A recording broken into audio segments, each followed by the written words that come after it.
Hi everyone, I'm Rincey and this is Rincey Reads. Today I'm going to be doing my April reading wrap up. In the month of April, I read 5 books, which is, about on par for me. So the first book I have to talk about today is The Maid by Nita Prose. This is a new release and it's a book that's been getting a decent amount of buzz here on BookTube, or at least amongst the people that I follow, I feel like. This is a mystery book that leans on sort of like the cozy mystery side of things. You are following this character named Molly who works at a maid at a very nice hotel. She is described as just being sort of like socially awkward, but really the way her character is written, it's basically like she is like on the autism spectrum. And so she has a hard time with like social cues and understanding the fact that like when people say things, it might not mean literally what they're saying, things along those lines. She lived with her grandmother, but then her grandmother has like relatively recently passed away. And so she feels like she sort of lost her like one connection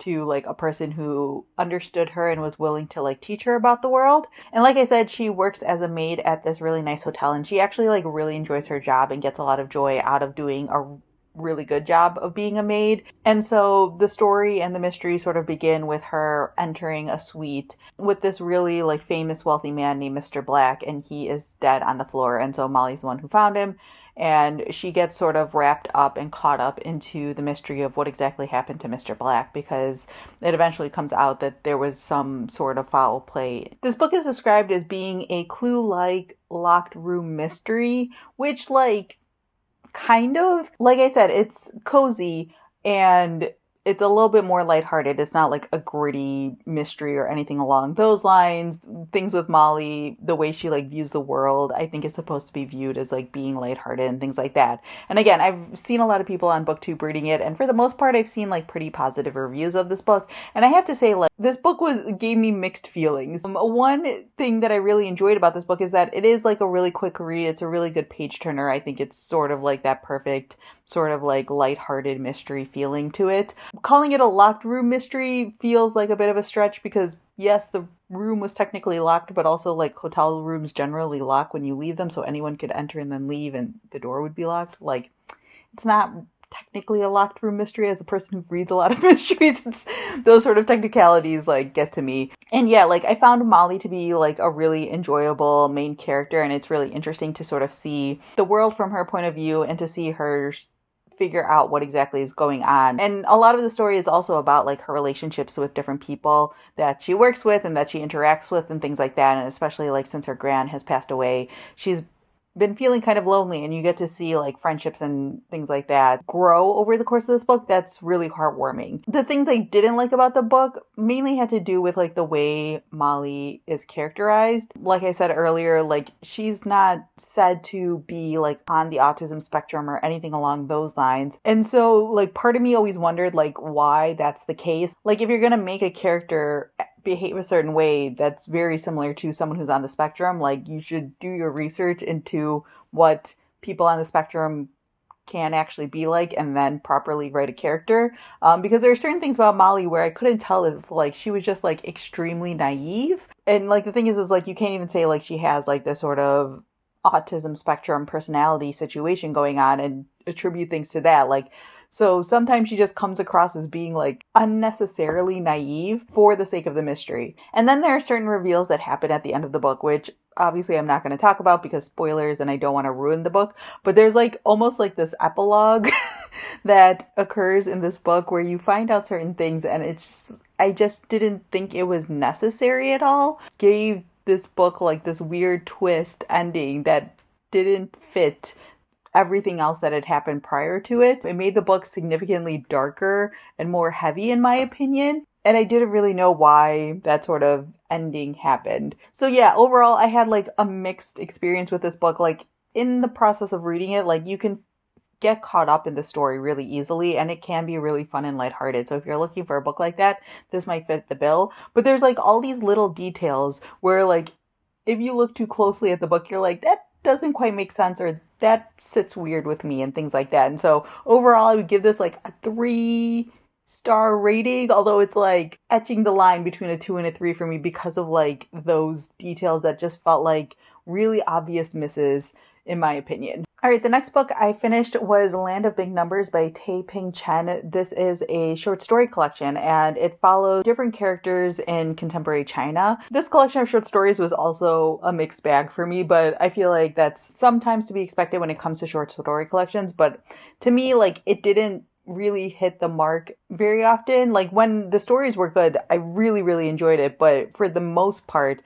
I didn't really feel satisfied by the stories in this collection. A lot of the stories in here are looking at like what life is like for contemporary Chinese citizens, but there are some like that take on a slightly more dystopian or fantastical view, or they're set like what feels like a farther future. The first story in this collection I think is the strongest story by far. You are following a brother and a sister. I believe that they're twins, and the sister ends up basically becoming a political activist, but the story is told from the brother's point of view. And so it's just kind of like really interesting to see sort of like the way that the brother views the sister and sort of the choices that the sister is making and then the choices that the brother is making and things like that. And sort of like his feelings towards like family obligations and like being someone who doesn't stir the pot versus the sister who goes to college and starts to follow these sort of radical communist ideals and things like that, and sort of like what trouble that ends up leading her to, and how the family reacts to it and things along those lines. And then there was another story in here where you follow these people who are trapped in a subway station,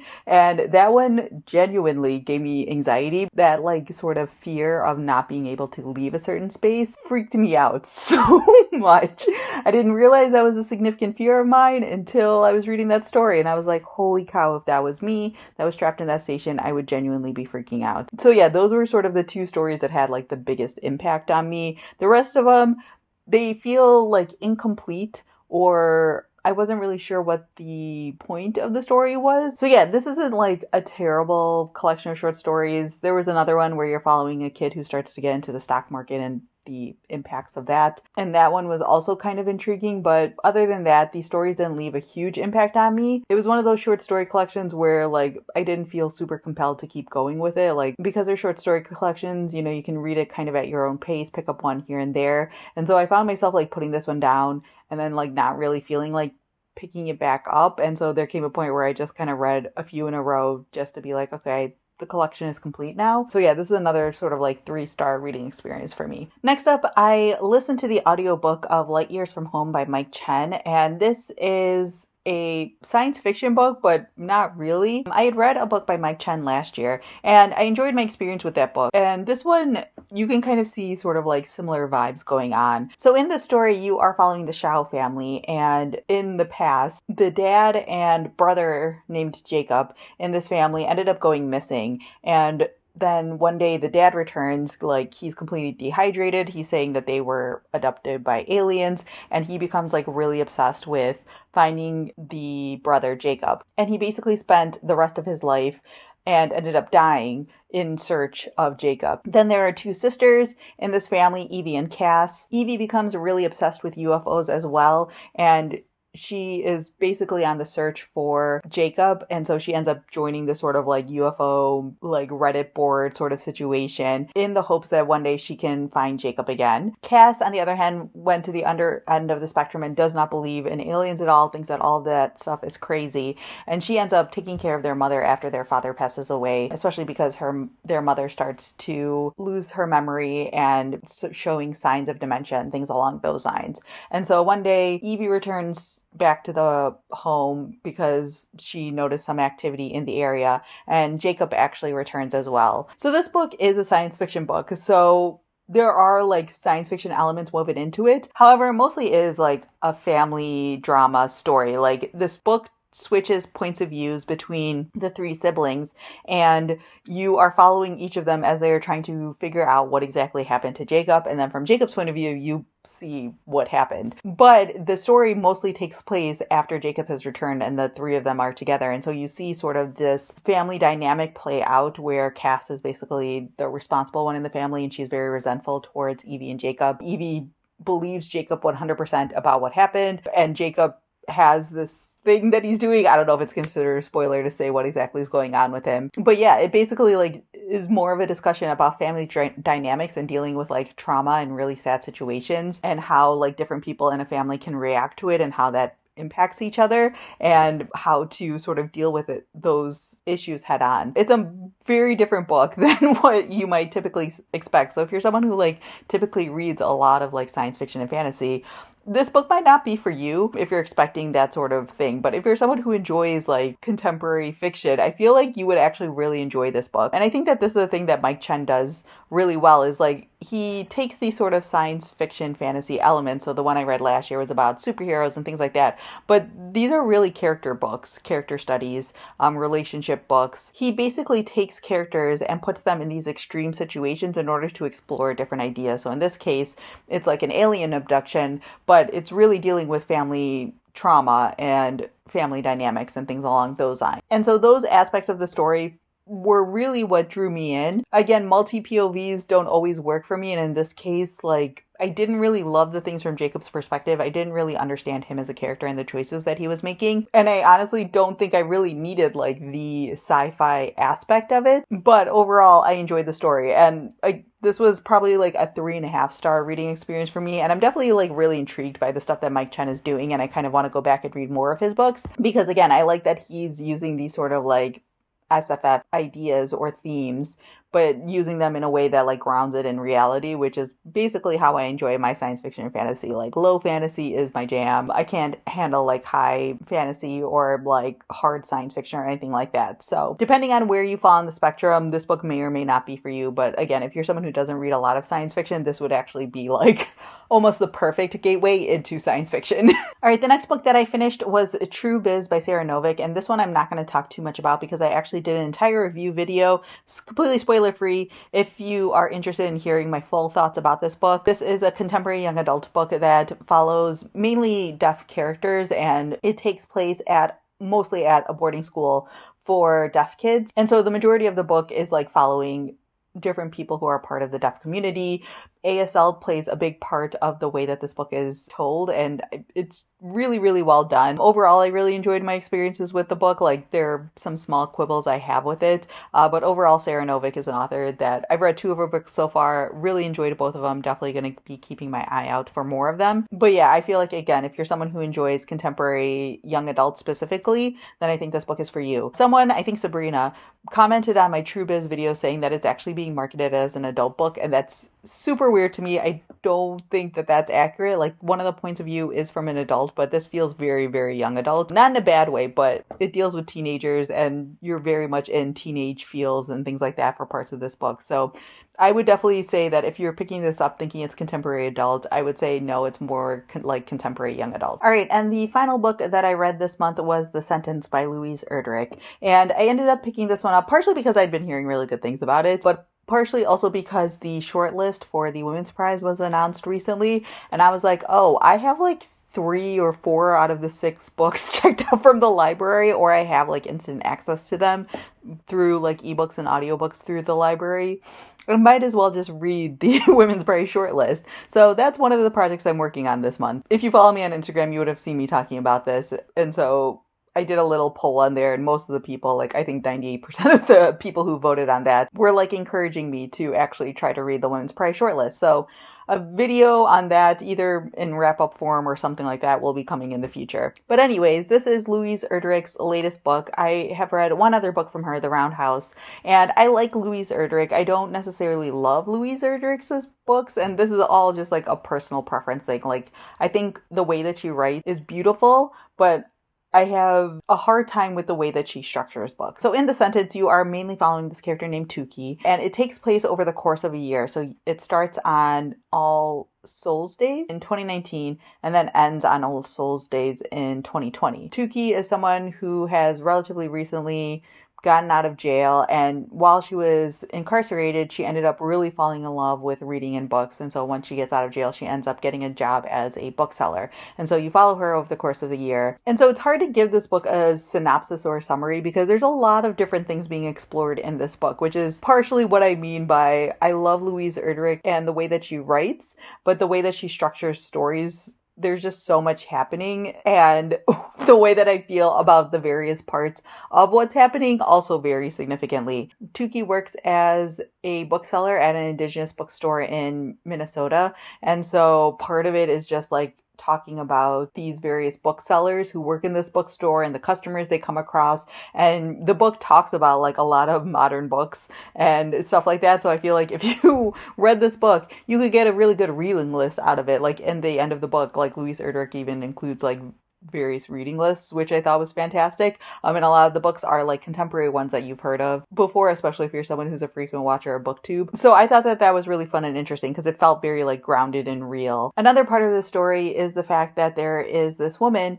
who frequently came to the bookstore, who I believe is a white woman, who said that she was part Indigenous, and Tukey like did not like this woman, and this woman ends up passing away. And so part of it is like Tukey dealing with that situation, but also she believes that that customer is haunting the bookstore now. And so you are dealing with that. And so part of it is like, is that ghost actually there, and sort of what's the resolution to that situation? But it like comes in and out, that storyline. So there's, at the beginning, it feels like that's what the story is going to be about. And then other things happen, and the ghost parts seem like very fragmented across the rest of the story, which I thought was kind of weird. Like I said earlier, the story takes place from the end of 2019 through 2020. And so the events of 2020 take a significant part, especially with this book taking place in Minneapolis and the Black Lives Matter movement really getting a big surge because of George Floyd's death and things along those lines. And so you see the protests happening, you see the bookstore dealing with the pandemic and having to go into lockdown and then eventually reopening and being considered an essential bookstore and what that looks like. You see a little bit of Tukey, living in her home and the precautions that her and her partner are making in order to keep themselves safe. Her partner's daughter ends up having a baby and living with them for a little bit and things along those lines too. And so part of it is just like, yes, this is very much just like what the life of this one character's life was like. But it feels very like you're jumping around quite a bit in topics and ideas and things along those lines. And that's kind of what life is. Like, no one has just like one thing happening as like a cohesive line for the course of a year. A lot happens to people in a year, and especially like depending on their work life and their family life and their personal life and all this stuff, like there's lots of different storylines that everyone goes through, especially when it comes to things like 2020. But does that make for a good book? I don't know. So yeah, like overall, like I finished the book and there were parts of it that I really, really enjoyed, but there were other parts of it where it's just like, I'm not feeling this. And like, there would just be these entire sections where I was just like, I don't care. So again, another mixed reading experience for me, but I suppose that's fine. And again, I think this just sort of solidified for me the fact that like Louise Erdrich is a writer that like I'll go back to and I'll definitely read more of her work, but just for like what I look for in books, she doesn't quite provide that, and there's nothing wrong with that because not every book is meant to be written specifically for me. But I really enjoy the way that she writes, and there's a lot of really great scenes and great ideas that are discussed in this book specifically that I really, really enjoyed that made it worth the experience of reading the book. But yeah, I'm really excited to continue on with reading the rest of the books in the Women's Prize list. Right now, I'm currently working my way through Ruth Ozecki's book, and I'm really enjoying this one. I think I'm a little over 100 pages through this book, and I'm very intrigued to see sort of where it goes. It's so sad, but I genuinely want to spend all of my time reading this book. And then since I'm talking about it, the other book that I'm currently reading is Jade City by Fonda Lee. This is my chunky chapter book club pick for May. I shouldn't say my pick because the Patreons vote on which book we're going to be reading out of the ones that I provide. But yeah, I'm also really enjoying my experience with this book as well. I wasn't sure what exactly to expect or whether or not I was going to enjoy this book because I had actually checked out an ebook version of Jade City like last year, I think, and it wasn't really working for me. I think it was partially just like I also did not have enough time to read the book, and so I just read a couple chapters and was like, okay, I'm just going to return this to the library and I'll get it later, and then reading it now for the Chunky Chapter Book Club, and I'm maybe like 7 or 8 chapters in right now. I would be happy spending my entire day like reading either of them, and so trying to choose between the two can sometimes be hard for me. But yeah, that's what I'm currently reading right now in case you're interested, and I'll be working my way through the rest of the Women's Prize shortlist through the month of May. Hopefully it won't take me the entire month of May, but we'll see. So yeah, that's everything I have for you all today. Feel free to leave a comment down below letting me know if you've read any of the books that I talked about here today and what your thoughts were on them. Or if you have any questions about any of the books that I talked about today, feel free to leave that down in the comment section as well. Overall, I feel like I had a good reading month because all of these books were books that I was intrigued by, even if they overall left me with mixed feelings for the most part. But I would categorize April as a good reading month for me. Or if you'd like, you can definitely leave a comment down below letting me know what your favorite read was of the month, because I always like those comments as well, because I feel like everyone always leaves comments talking about books that I usually don't hear about, and that's always my favorite thing. So yeah, definitely leave a comment down below letting me know what your favorite book of April was. So yeah, that's all I have for now, and thanks for watching.